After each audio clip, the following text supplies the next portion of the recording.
जय हिंद, happy Ramnavami to all of you. आज 1 अक्टूबर भी है। अक्टूबर मंथ वैसे भी भारत के लिए इम्पोर्टेंट है क्योंकि 2 अक्टूबर जो है नेशनल फेस्टिवल सेलिब्रेट किया जाता है। इस बार नेशनल फेस्टिवल में दो चीजें अच्छी हो रही है, एक तो रावण विजयदशमी है और गांधी जयंती भी है। ठीक है, विजयदशमी के दिन जो है रावण को जलाया जाता है। भारत में सदियों से परंपरा है रावण को जलाने का एक जो महत्व है, ये भी एक व्यक्ति रावण के जो अवगुण थे, उसका एक ही अवगुण था कि वो माता सीता को हरण करके ले आया और एक उसको अहंकार हो गया, मैं बड़ा इंटेलिजेंट हूँ। दुनिया में आकर रावण जितना कोई भी इंटेलिजेंट नहीं हुआ। जितने भी स्तुति गाई जाती है भगवान शिव की, वो सारी रावण ने ही बनाई है। तो रावण ने एक क्राइम जो उसकी जिंदगी का जो रहा, माता सीता को हरण करने का, वो उसके लिए क्या बन गया, कर्स बन गया। और राम जी ने उसका वध किया। जिस दिन उसका वध किया जाता है उसी दिन को विजयदशमी कहा जाता है। इसके जो 20 डेज रहते हैं अप टू जब तक दिवाली तक, इनमें अमावस के डेज रहते हैं, डार्क डेज रहते हैं इन दिनों में। ठीक है, आज 1 अक्टूबर है, करंट अफेयर भी 1 अक्टूबर से है। 1 अक्टूबर में देखिए क्या क्या करंट अफेयर है। फर्स्ट है अपॉइंटमेंट है नेशनल क्रेडिट कॉर्प्स की एक अपॉइंटमेंट हुई है। ये न्यू डायरेक्टर जनरल बने हैं लेफ्टिनेंट जनरल वीरेंद्र वर्स। लेफ्टिनेंट जनरल वीरेंद्र वर्स को अपॉइंट किया गया है director general of national cadet corps का। ठीक है, सीपी राधाकृष्णन ये vice chairman of India appoint हुए हैं। शरीश चंद्र मुर्मू ये देखते हैं Tata Motors, very good, Tata Motors के लिए अपॉइंट्स हुए हैं। बीसीसीआई चेयर प्रेसिडेंट मनहास जो है बीसीसीआई चेयरमैन, ये फ्रॉम जेएनके से है, किश्तवाड़ से आते। ठीक है, वाइस प्रेसिडेंट जो है CP Radhakrishnan, deputy governor of RBI, Tata Motors के नहीं है, deputy governor of RBI Shirish Chandra Murmu है। कल वो शरीश चंद्र अलग क्वेश्चन था, ये मुर्मू। ठीक है, बॉबी कोठा वो जो है वो टाटा मोटर्स के सीईओ बने हैं। New prime minister of France Sebastien Lecornu, इनको अपॉइंट किया है। कौन है फ्रांस के प्रेसिडेंट? मुस्कान। कल मैंने आपको Muskan Emmanuel Macron is the current president of France. 57 BCCI president बने हैं। Mithun Manhas joint secretary, prime minister के सेक्रेटरी भी होते हैं, जॉइंट सेक्रेटरी भी होते हैं। फार्मर आरबीआई गवर्नर जो थे कौन थे, अभी कौन है? संजय मिश्रा नहीं है, संजय मूर्ति आरबीआई संजय मल्होत्रा है। संजय मल्होत्रा ये साल बहुत तंग की है। संजय आरबीआई गवर्नर, इससे पहले चीफ जस्टिस संजीव खन्ना, फिर मुर्मू की जगह भी संजय आया है। बहुत सारे संजों ने तंग किया इस बार। ठीक है, संजय महाभारत के पात्र थे। ठीक है, ये है सौरभ शुक्ला जो है, ये जॉइंट कमिश्नर बने हैं। जो फॉर्मर आरबीआई गवर्नर थे क्या नाम था? कांत था उनका नाम, एंड में शिव शक्ति गांधी, क्या नाम था फॉर्मर आरबीआई गवर्नर? नहीं भैया, रजनी गलत मत बोलो, क्लास देना। आरबीआई के गवर्नर का नाम, फॉर्मर आरबीआई गवर्नर का नाम रघुराम राजन। ओ भैया, Raghuram Rajan was the very farmer. ठीक है, अभी करंट जो थे शक्तिदास कांत जो थे वो फॉर्मर आरबीआई गवर्नर थे। अब वो अपॉइंट हुए जॉइंट, वो भी secretary, second secretary to the prime minister appoint हुए शक्तिदास कांत। और शक्तिदास कांत को लास्ट ईयर यूपी का पर्सन ऑफ द ईयर से भी सम्मानित किया गया है। ये भी बड़ा इंपॉर्टेंट है। जो आरबीआई के ये लिखो, आरबीआई के जो फर्स्ट गवर्नर थे वो सीडी देशमुख थे। सीडी देशमुख फर्स्ट गवर्नर जो थे, सीडी देशमुख थे आरबीआई के। RBI reserve bank of India कहलाता है। आरबीआई का हेडक्वार्टर मुंबई में। कहाँ पे है? मुंबई में है, ये भी याद रखिएगा। और आईबीआई जो है सबसे बड़ा, जो आरबीआई मनी रिलीज करता है, पब्लिश करता है। कॉइन्स जो है वो आरबीआई मिंट नहीं करता है, ठीक है। कॉइन्स कहाँ पे मिंट होते हैं? गवर्नमेंट ऑफ इंडिया ही करती है, हैदराबाद, ठीक है। कॉइन यहाँ मिंट नहीं होते हैं, ये भी याद रखिएगा। Which Indian athletes won gold medals in the World Athletes Continental Tour? ये वेरी इंपॉर्टेंट क्वेश्चन है। गुलबीर सिंह जो है इन्होंने गोल्ड जीता है, अपने ही रिकॉर्ड्स को बीट किया है। ये लास्ट ईयर से हम गुलबीर सिंह को देखते हैं, ये अपने ही रिकॉर्ड को ब्रेक करते जा रहे हैं। धीरे धीरे करके ये सब देखते हैं कौन कौन से इंडियन एथलीट हैं। गुलबीर सिंह गोल्ड जीता है 5000 मीटर रेस में वर्ल्ड एथलीट कॉन्टिनेंटल टूर में, जो कहाँ पे ऑर्गेनाइज की गई? जापान में। Sitting a new record 30 minute. कितना रिकॉर्ड? यहाँ पे क्वेश्चन आता है कि रिकॉर्ड 13 मिनट्स 11.82 सेकंड में किस भारतीय एथलीट्स ने रिकॉर्ड बनाया है, ठीक है। दूसरा आता है, इसने अपना प्रीवियस रिकॉर्ड तो ही ब्रेक किया 13 मिनट 18.92 सेकंड सेट में 2024 में, और इससे पहले इस साल इसने 10,000 metre record with a timing of 27 minute 41.81 second at a 10 track meet in California, ठीक है। इनका नाम है गुलबीर सिंह, ठीक है। गुलीवर नहीं है, गुलबीर सिंह है। याद रहेगा, मजाक करती हूँ जब वो हमेशा ही क्वेश्चन बच्चों के दिमाग में रह जाता है। गुलबीर सिंह जो है अपना ही रिकॉर्ड ब्रेक किया है, और वर्ल्ड टूर में इन्होंने चैंपियनशिप में गोल्ड क्या किया है? गोल्ड मिला है इनको, gold he got gold in world tour championship. Very important Kamal Sharath Kamal इसलिए इंपॉर्टेंट है क्योंकि अब ये टेबल बना लो अगेन से। ओलंपिक्स में बार बार रिपीट करती हूँ क्योंकि ओलंपिक्स से मोस्टली जो स्पोर्ट्स के करंट अफेयर में स्पोर्ट्स के क्वेश्चन रहते हैं, ओलंपिक्स में सबसे ज्यादा रहते हैं। शरद कमल 2024, कल मैंने आपको एक क्वेश्चन दिया था, फ्रांस में जो पेरिस में ओलंपिक गेम्स हुई थी, हाँ, कौन उस नदी का नाम क्या था? अगेन ले लो, फिर से क्वेश्चन दूसरा दिन, डे 2 बिग बॉस आगे है। डे 2 में आज भी बच्चे अपने क्वेश्चंस करके नहीं आए। उस नदी का नाम बताइए जहाँ पे Olympic game, Paris Olympic game को हेल्ड किया गया। पेरिस ओलंपिक गेम्स करने से पहले आप लोग ये टेबल बना लो बच्चों, देखो 20 सीन वो तो मैं भी देख के बता सकती हूँ ना, ऐसे ही देती हूँ, मना भी किया मत देख। 22, ठीक है, ये टेबल बनाइए, ठीक है। इससे पहले ये टेबल आपको आना चाहिए क्योंकि ये क्रोनिकल में आ सकता है। अब हर एक चीज क्रोनिकल में एग्जाम में पूछी जा रही है, तो ये हम क्रोनिकल में ही करेंगे। 2020 जो है टोक्यो ओलंपिक्स, कौन सा है? Tokyo Olympic. 2024 पेरिस ओलंपिक्स, ठीक है। भारत ने 2012 एंड 2020 में थोड़े मेडल्स ज्यादा जीते हैं। बाकी रेस्ट ऑफ द चलिए, और यह है लॉस एंजल, ठीक है, लॉस एंजल यूएसए। देखते हैं अभी क्या क्या होता है, ठीक है। 32 में ब्रिस्बेन, यहाँ भी देखते हैं क्या होता है, यहाँ भी बड़े सारे इस साल। और ये जो देश है यहाँ पे तो अभी तक कभी हुआ ही नहीं ओलंपिक, ये है भारत। इंडिया, पाकिस्तान के पास खाने को आटा नहीं, तो भारत वो क्या करवाएगा Olympics?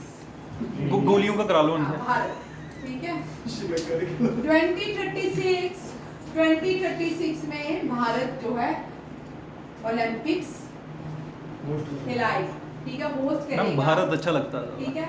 2022 Tokyo, 2024 Paris, 2028 loss angel, 2032 Brisbane Australia and 2036 Bharat बोलो चाहे इंडिया बोलो, देयर इज नो डिफरेंसेस, क्योंकि वैसे ये गलत है। आर्टिकल वो जो 1 है भारत का, उसमें ही इन्होंने इंडिया डेट इज भारत, ऐसे भी कर सकते हैं, भारत डेट इज इंडिया।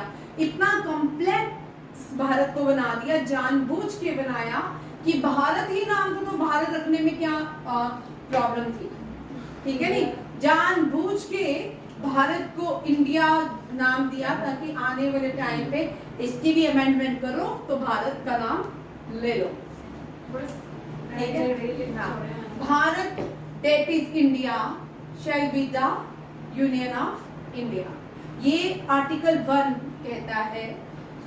याद रखिएगा article 1, India that is Bharat, Bharat that is India बनने में बड़ी तकलीफ है।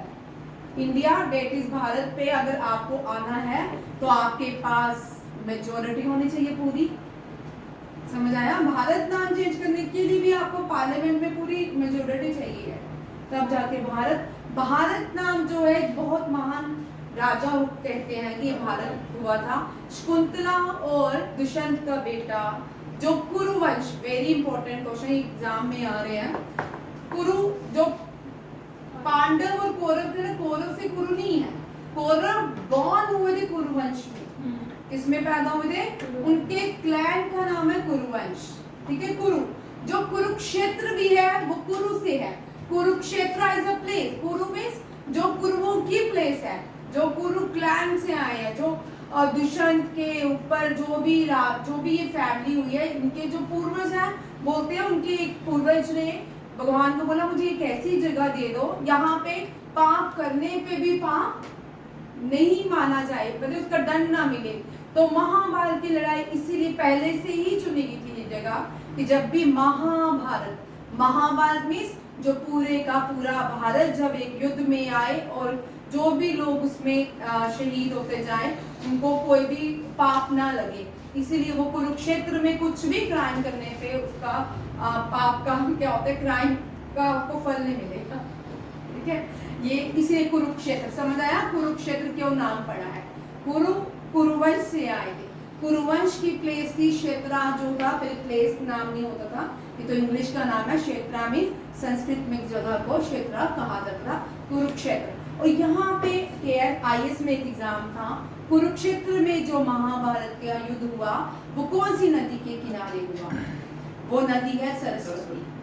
और बोलते थे कि वहां पे जब जो भी वॉर में मर जाता था उसको उठाते थे, उसका पिंडदान वगैरह नहीं करते थे, उसी सरस्वती नदी के में ही सब कुछ उसका बहाव देते थे, उसको कोई पिंडदान नहीं होता, ठीक है। इसलिए जो कुरु है, कुरुओं के बेटे भारत, दुष्यंत और शकुंतला के बेटे भरत के नाम पे भारत का नाम पड़ा है।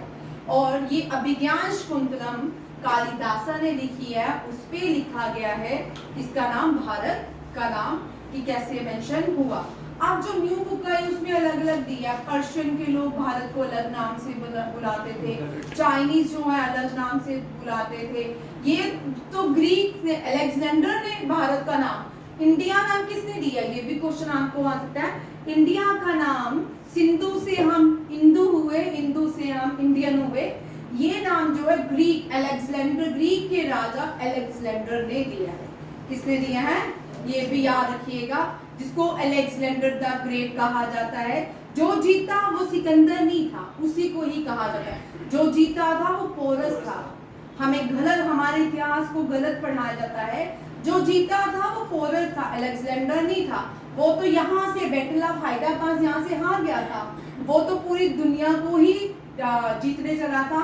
यहाँ पे मगध के राजा इतने शूरवीर होते थे, शानदार होते थे कि सारे धनानंदा से इतना डरते थे कि भारत को एंटर करते हुए भी डरते थे कि धनानंदा की पॉलिसीज, धनानंदा का इतना खौफ था, कोई भी भारत, मगध का इतना खौफ था, भारत में आने से पहले 10 बार सोचता धनानंदा से होगा। बट धनानंदा को जिसने हराया वो चंद्रगुप्त मौर्य था। चंद्रगुप्त मौर्य स्वयं नहीं हरा सकता था, इसके पीछे जो पॉलिसी थी वो चाणक्य पॉलिसी, ये भी याद रखिएगा। चाणक्य के बारे में, चंद्रगुप्त मौर्य के बारे में हमें या मौर्यन एम्पायर के बारे में हमें कौन सी बुक्स ऐसे रिसोर्सेज हैं जो हमें मौर्यन एम्पायर के बारे में बताते हैं? अर्थशास्त्र और इंडिका, 2 बुक्स हैं जो हमें मौर्यन एम्पायर के बारे में बताते हैं। मौर्यन भारत का पहला एम्पायर इसलिए हुआ, उसने पूरे इंडियन सब कॉन्टिनेंट में रूल किया। मगध जो था वो लिमिटेड एरिया में रूल करता था, पूरे इंडियन सब कॉन्टिनेंट में रूल नहीं करते थे। और जो सब पूरे इंडियन सब कॉन्टिनेंट में रूल जिन्होंने किया वो मौर्यन एम्पायर था। इसलिए फर्स्ट किंगडम हम मानते हैं किसको, मौर्यन किंगडम को, जिसका Chandragupta Maurya was the first king and second जो था बिंबिसारा था, थर्ड जो था द ग्रेट अशोका माना जाता है। उसके बाद अशोका के दो बच्चे हुए, क्योंकि अशोका ने बुद्धिज्म को फॉलो किया। जब उन्होंने बुद्धिज्म को फॉलो किया आफ्टर कलिंगा वॉर, बोलते हैं कि बहुत सारा ब्लडशेड देख के इनका माइंड जो है डाइवर्ट हो गया, बुद्धिज्म को फॉलो किया। इन्होंने बुद्धिज्म को प्रीच करने के लिए बुद्धिज्म के लिए इन्होंने अपने बेटा और बेटी, बड़ी बड़ी पोषणा सांगामित्रा और महिंद्रा, सांगामित्रा और महिंद्रा को श्रीलंका भेजा, किसके लिए, बुद्धिज्म को प्रीच करने के लिए, बुद्धिज्म को वहाँ पे टीच करने के लिए, लोगों को धामा के बारे में बताने के लिए। और जो अशोका था ये खुद इसने अब, क्योंकि पूरे इसने बुद्धिज्म को फैलाना था, तो सबसे पहले इन्होंने जब यहाँ नॉर्थ इंडिया में एंटर किया, कश्मीर में एक सिटी बनाई जिसको श्रीनगर सिटी कहा जाता है। श्रीनगर सिटी अशोका ने बनाई है। ग्रैंड ट्रंक रोड जिसको आप जीटी रोड भी कहते हैं, माना जाता है ये भी अशोका ने ही बनाई है। बाद में आज हम इसको जीटी रोड के नाम से जानते हैं, क्योंकि इसी रूट से होके जो अशोका था अफगानिस्तान में जो बुद्धा के सबसे बड़े दुनिया के बुद्धिस्ट स्टैचू हैं वो अफगानिस्तान में बेबलियान करके हैं, कुछ इस तरह, मुझे एग्जैक्ट नाम नहीं याद है। वो अभी रिसेंटली 2001 या 2 में तालिबान ने उनको उड़ा दिया था और फिर से रीएस्टैब्लिश करने लगे हैं। अब उनको लगता है टूरिज्म आएगा तो हमारे देश का कुछ होगा। अब अफगानिस्तान का अपना इसको ग्रेवयार्ड ऑफ एम्पायर भी कहते हैं, लिख लो, ग्रेवयार्ड ऑफ एम्पायर कौन सा ऐसा देश है जिसको, क्योंकि बार बार सदियों से ही यहाँ पे क्या है, कोई बाहर के लोग आ रहे हैं, इनको रूल करते हैं।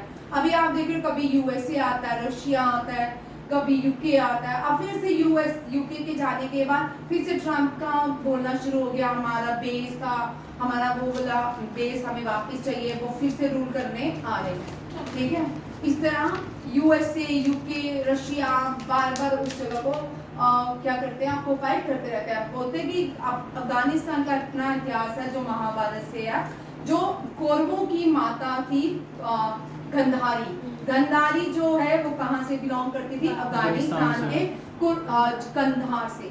तो उसने उन लोगों को कर्ज दिया था, तुम कभी भी फॉलो नहीं।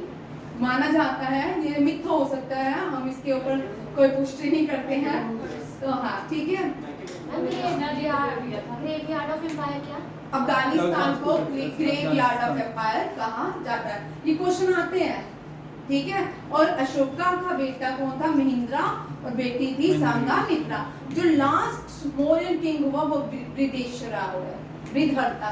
बृहद्रथा लास्ट थे। फर्स्ट चंद्रगुप्त मौर्य थे, सेकंड बिंबिसारा थे, बिंबिसारा के बाद अशोका, बृहद्रथा वाज द लास्ट।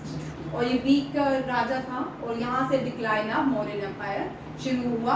फिर आया गुप्ता पीरियड, ठीक है, फिर कुशानास आए, फिर इसके बाद धीरे धीरे प्री मेडिवल में देखोगे तो त्रिपैटिस, चोलास, पांड्यास और चुलक्यास देखने को मिलते हैं। ठीक, कहाँ से कहाँ जाता है ये हम एक कभी कभी तो पहले तो एक क्लास इसी में ही चल जाती थी डिफाइन करने में। मैं थोड़ा कम लिखती हूँ, बच जाए थोड़ा टाइम। ओलंपिक्स को देख लेते हैं। शरद कमल इम्पोर्टेंट है। शरद कमल इसलिए इम्पोर्टेंट है क्योंकि 2024 जो पेरिस ओलंपिक्स हुआ, क्या हुआ, पेरिस ओलंपिक्स, वेरी इंपॉर्टेंट।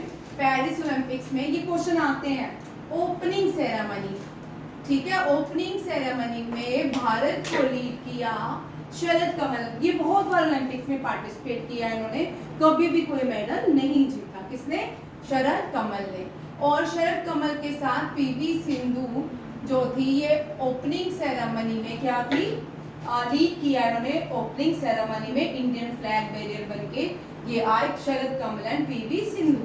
और क्लोजिंग सेरेमनी में हॉकी के जो गोलकीपर थे उनको ये चांस दिया गया, बनता नीरज चोपड़ा का था, बट नीरज चोपड़ा ने उनको ऑनर दिया क्योंकि वो रिटायर्ड हो गए थे। PR श्रीजेश, ठीक है, PR श्रीजेश, हाँ श्रीजेश जो है ये अब रिटायर्ड हो गया, साउथ इंडिया से आते हैं।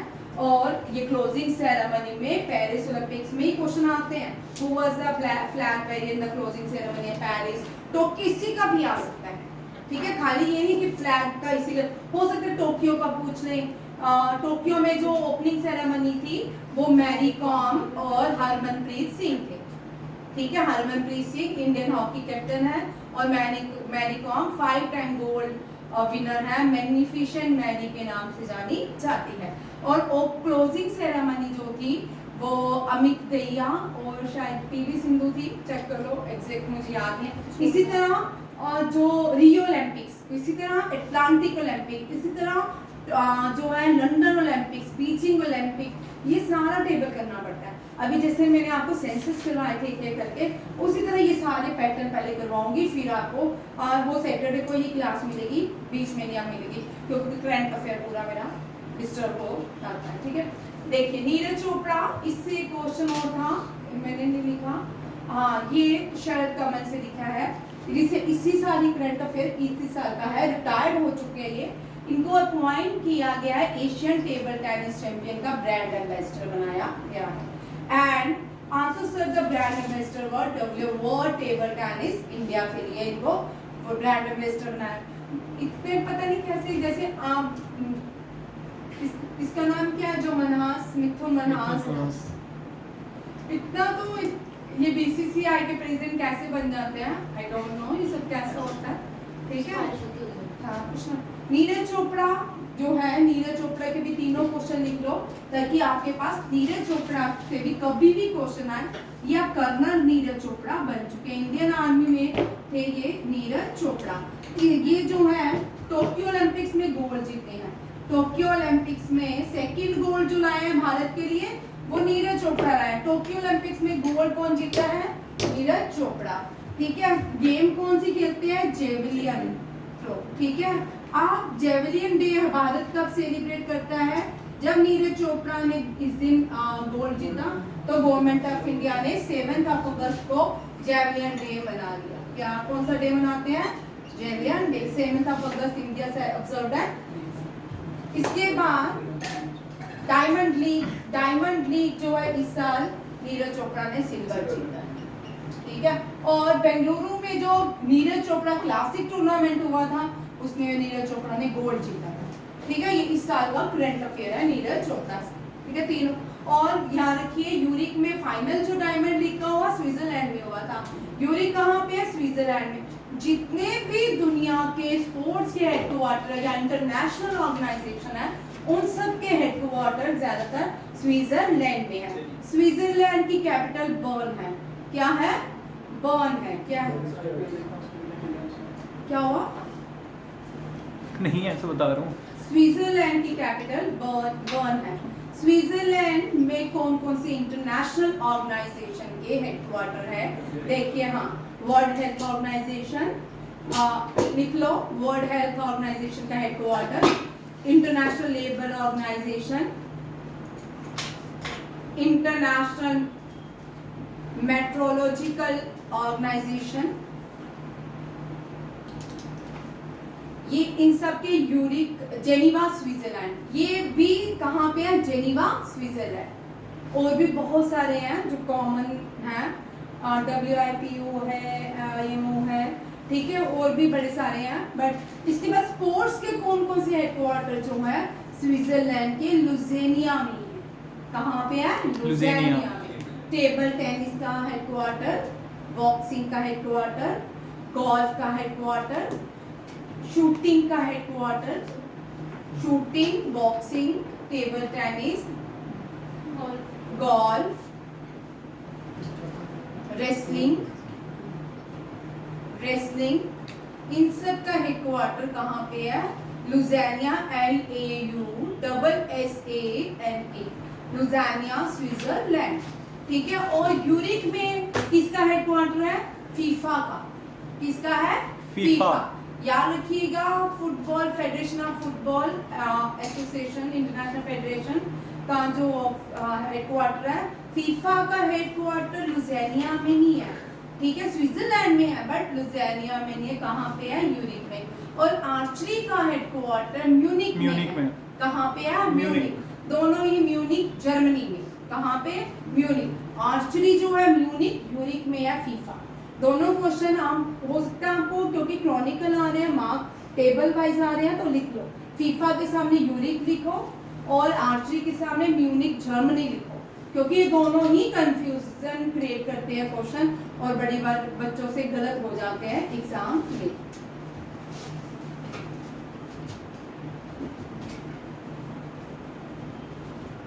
ये टेबल हो गया।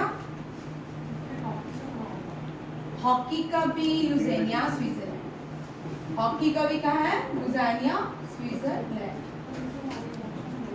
हाँ, बाय इंटरनेशनल हॉकी। नेशनल जो है कुछ दिल्ली में है, जैसे कबड्डी का दिल्ली में है, खो खो का जयपुर में है, ठीक है। इंटरनेशनल, ठीक है, इंटरनेशनल बैडमिंटन का लिखिए। बैडमिंटन का हेडक्वार्टर जो है कोलालमपुर में है, मलेशिया, कोलालमपुर। मलेशिया की कैपिटल है कोलालमपुर। बैडमिंटन का यहाँ पे है। क्रिकेट का इंटरनेशनल क्रिकेट काउंसिल जो है दुबई में। एशियन गेम्स का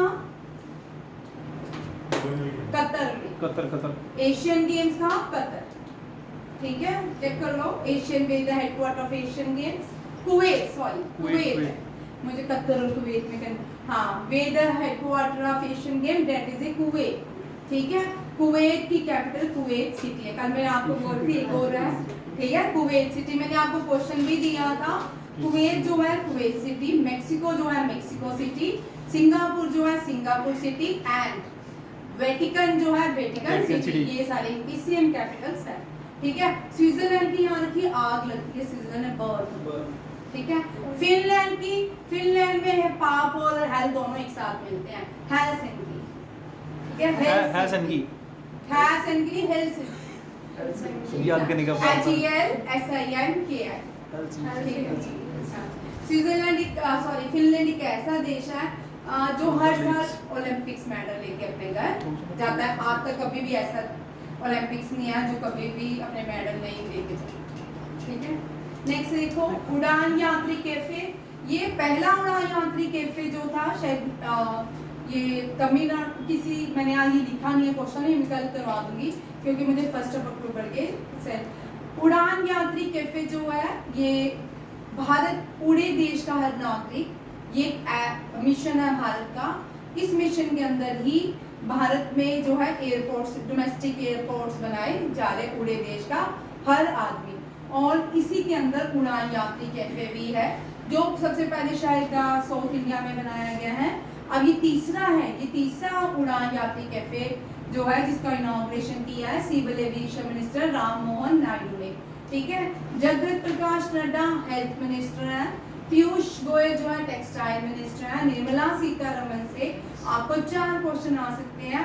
ये पहली भारतीय डिफेंस मिनिस्टर भी है, ये पहली भारतीय फाइनेंस मिनिस्टर भी है इंडिपेंडेंट का मतलब जब मैंने इंडिपेंडेंट बोला मीन्स इसके पहले भी कोई फाइनेंस मिनिस्टर, कोई डिफेंस मिनिस्टर भारत की हो सकती है, बिल्कुल। हाँ, इंदिरा गांधी जब एक टर्म में प्राइम मिनिस्टर थी तो एक टर्म में 2 टर्म्स वो प्राइम मिनिस्टर ऑफ इंडिया रही है, दोनों में ही उसके पास एडिशनल चार्जेस थे। एक में वो डिफेंस मिनिस्टर ऑफ इंडिया रही, एक में वो फाइनेंस मिनिस्टर ऑफ इंडिया रही विद एडिशनल चार्जेस। अगर इंडिपेंडेंट क्वेश्चन आता है first independent defence minister of female defence minister या first independent female defence finance minister, दोनों ही कौन आएगी? निर्मला सीतारमन। जो पहली कैबिनेट थी उसमें जो हेल्थ मिनिस्टर थी वो कोई मुझे बताएगा, वो फीमेल थी। मैंने आपको बहुत सारे हेल्थ मिनिस्टर, वो जो सीरियल में आ रही है, फर्स्ट 1947 के टाइम जो पहली भारतीय हेल्थ मिनिस्टर बनी थी वो कौन थी? लैपटॉप सुखा वेरी इंपॉर्टेंट, भाई मजाक नहीं है चल रहा, क्लासेस चल रही है। गोपी बहू के बेटे क्या नाम था? गोपी बहू का पति अहमद ठीक है, अमृत कौर लिखिए। फर्स्ट सिख थी ये, शी वाज सिख, और ये हाँ ये फर्स्ट सिख अमृत किसने 1947 से पहले बहुत सारे हेल्थ के लिए काम किए, बहुत पहले बड़ी सारी बीमारियां हो जाती थी, उन लोग एनजीओ की तरह काम किए। राजकुमारी अमृत कौर, ठीक, अमृता कौर या अमृत कौर, हाँ इसका नाम है राजकुमारी अमृता कौर, ठीक है। She was the first health minister of India and first female member of the Indian cabinet. 1947 से पहले एक इंटरिम कैबिनेट भी था, उसके प्राइम मिनिस्टर भी जीएल नेहरू थे, बट 1947 में जो प्राइम मिनिस्टर बने थे उनके पास राजयोग नहीं था, इसलिए वो प्राइम मिनिस्टर नहीं बने। उनका नाम है सरदार पटेल, ठीक है। और फर्स्ट फीमेल स्पोर्ट मिनिस्टर जो थी ममता बनर्जी, लिख लो, first female sport minister was Mamata Banerjee. Sports minister, हाँ फर्स्ट, हाँ स्पोर्ट्स मिनिस्टर, या बेबी बेबा मैमी। ठीक है। फर्स्ट स्पोर्ट मिनिस्टर कौन थी? ममता बनर्जी।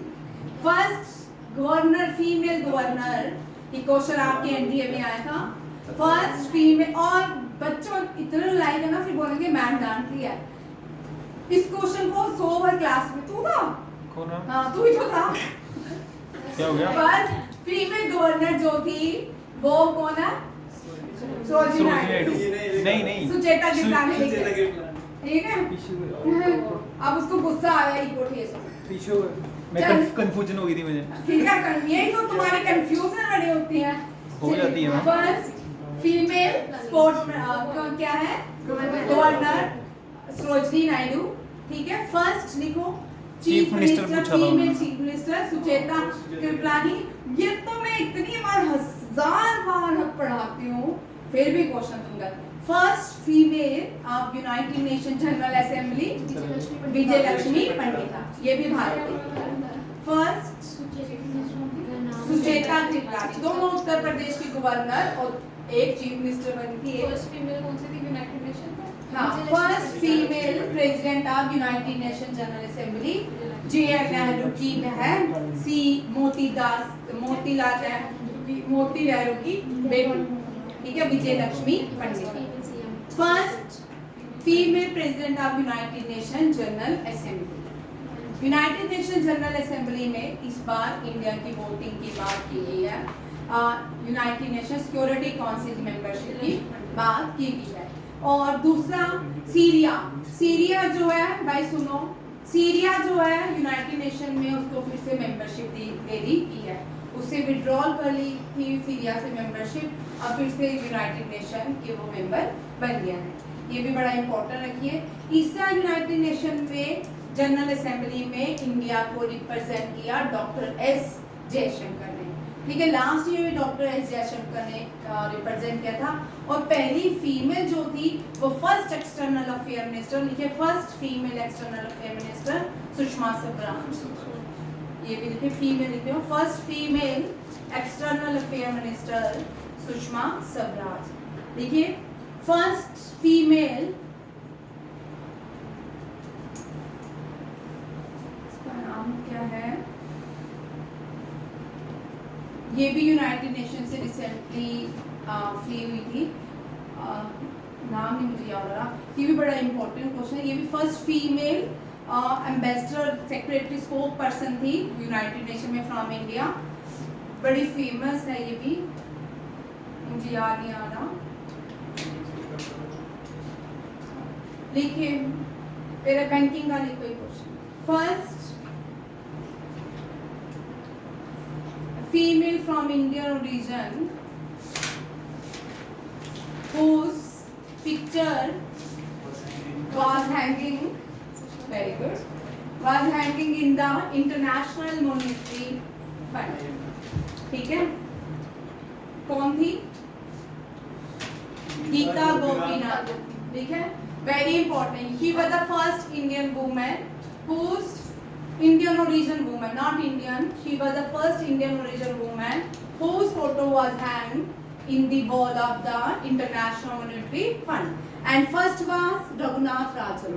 आपने रघुनाथ राजन का नाम लिया था। रघुनाथ राजन जो थे ये पहले भारतीय हैं जो इंटरनेशनल मॉनेटरी फंड के सेक्रेटरी रह चुके हैं, और गीता गोपीनाथ ने रिसेंटली रिजाइन किया है as a position from chief economics थी, ठीक है, सेक्रेटरी अभी रिजाइन कर दिया इसने, बैक टू द हार्वर्ड ये चले गई है, ठीक है। और ये पहली भारतीय है जिसका photo hanging wall of international monetary funds में लगाया गया है। वेरी इंपॉर्टेंट क्वेश्चन, ठीक है। और कोई फीमेल जिससे क्वेश्चन आता है, विजय लक्ष्मी पंडिता होगी, ठीक है। नेक्स्ट देखिए, नेक्स्ट क्वेश्चन देखते हैं। प्राइम मिनिस्टर धन धान्य कृषि योजना, ये जो है इसमें बजट अनाउंस किया गया था 100 डिस्ट्रिक्ट विद लो प्रोडक्टिविटी। ये जो है ये फोकस किया जाएगा डेवलपिंग एग्रीकल्चर, जो 100 डिस्ट्रिक्ट हैं भारत की जिनकी लो प्रोडक्टिविटी है उनके लिए स्कीम को क्या किया, उसके बजट को क्या किया गया है, फोकस किया गया है दोबारा से इस पे यूनियन बजट में इस स्कीम के लिए 100 डिस्ट्रिक्ट्स के लिए बजट को देने की बात की है, ठीक है। किसान क्रेडिट कार्ड जिसमें प्रधानमंत्री के अंदर 2000 रुपीज इंस्टॉलमेंट दी जाती है, ये इंक्रीज हो गया, limit was increase from 3 lakh to 5 lakh loan पर टेकन थ्रू केसीसी, ठीक है। Piyush Goyal commerce and industry ministers हैं, इन्होंने बोला कि हम इन देशों के साथ फ्री ट्रेड करेंगे। ये देश कौन है, यूरोपियन, कौन से, यूरोपियन फ्री ट्रेड एसोसिएशन के साथ फ्री ट्रेड किया जाएगा। नेक्स्ट क्वेश्चन देखते हैं। ज्ञान भारतम मिशन, वेरी इंपॉर्टेंट। ज्ञान भारतम मिशन जो है भारत की होम मिनिस्ट्री ने इसको लॉन्च किया है, और इसमें क्या है, इसमें जो है भारत की जो एनिशन चीजें हैं, ठीक है, ओरल तो हम रख नहीं सकते थे, ठीक है। जो मैन्यूस्क्रिप्ट्स है, पहले क्या होता था, जो भी लोग लिखते थे या बाक्स ऑफ ट्री में लिख देते थे या आयरन पिलर के ऊपर लिख देते थे, इस तरह हमारे पास कोई रिकॉर्ड नहीं होता था। अगर राम जी गुरुकुल में गए थे तो उनके गुरु ने उन्हीं को एटम बम की बनाने की वो ज्ञान दिया हो, सबको नहीं दिया, सब बच्चों को नहीं दिया। अगर सबको ही देते सब लोग एटम बम उसी टाइम ही बना देते, तो इसलिए एक ही बच्चे को दिया जाता था ताकि वो दुनिया को भी सेव कर सके और एटम बम एक ही बंदा बना पाए, ठीक है। इसी तरह महाभारत में हमें 2 लोग देखे, एक तो ब्रह्मास्त्र उसको कहा जाता था, तो वो जो सुपरसोनिक मिसाइल का महाभारत में देखे थे तो अर्जुन को आता था, दूसरा जो था अश्वत्थामा था जिसको सुपरसोनिक मिसाइल बनानी आती थी, ठीक है। तब भी उनके गुरु ने सबको नहीं दिया, क्योंकि तो गुरु का बेटा था अश्वत्थामा, उसने उसको सिखाया, बट अश्वत्थामा ने उसका मिसयूज किया, और जो अर्जुन का बेटा था जो मारा गया था चक्रव्यूह में, अभिमन्यु के बेटे को मारने के लिए उसने यूज किया। भगवान कृष्ण ने उसी टाइम उसको कर्ज दिया था, जब तक ये सृष्टि रहेगी तो उस सृष्टि में घूमता रहेगा, उसकी मनी भी लूट ली। मीन्स तब ये जो हाइड्रोजन वेपन्स थे या ब्रह्मोस थे या ब्रह्मास्त्र थे, तब भी इनका यूज नहीं कर सकते थे, इनका यूज करने पे आपको दंड दिया जाता था। और आज तो हम जब जाएंगे, अभी देखो इनका कैसे यूज होता है नेक्स्ट टाइम, ठीक है। ज्ञान भारतम मिशन में भारत की जो मैन्यूस्क्रिप्ट्स हैं हाथों से लिखे हुए, उनको सेव करने की बात की है, उनको preserve and dissemination of the Indian manuscripts heritage, very important. आप देखो ये किसने किया है, ministry of culture organise the first ever international conference on reclaiming Indian oral legacy through manuscripts heritage. ये कॉन्फ्रेंस जो हुई, ये कोइंसिडेंट स्वामी विवेकानंद की जो एनिवर्सरी हुई, कि कौन सी anniversary, Chicago anniversary. Chicago university जो है पहली यूनिवर्सिटी मानी जाती है स्पिरिचुअल, ये स्पिरिचुअल कॉन्फ्रेंस थी, फर्स्ट स्पिरिचुअल कॉन्फ्रेंस में भारत को जो रिप्रेजेंट किया वो स्वामी विवेकानंद ने किया, ठीक है, विद द वर्ड्स कौन से थे, my dear brother and sister. ये भी याद रखना है, आप स्वामी विवेकानंद जी को किसी और दिन पढ़ेंगे, टाइम कम है। ज्ञान भारतम मिशन जो है इसका एम क्या है, to preserve and digitize India's manuscripts. 52 million हाथों की हमने बचा के रखी है, डिजिटल कितने की है, 3.5 लाख डिजिटल है। ये दोनों यहाँ पे क्वेश्चन बनता है, ठीक है, कितने हैं। नेक्स्ट क्वेश्चन है, कल ही कर सकते हैं, ठीक है, डेली क्लास है। थैंक यू, जय हिंद।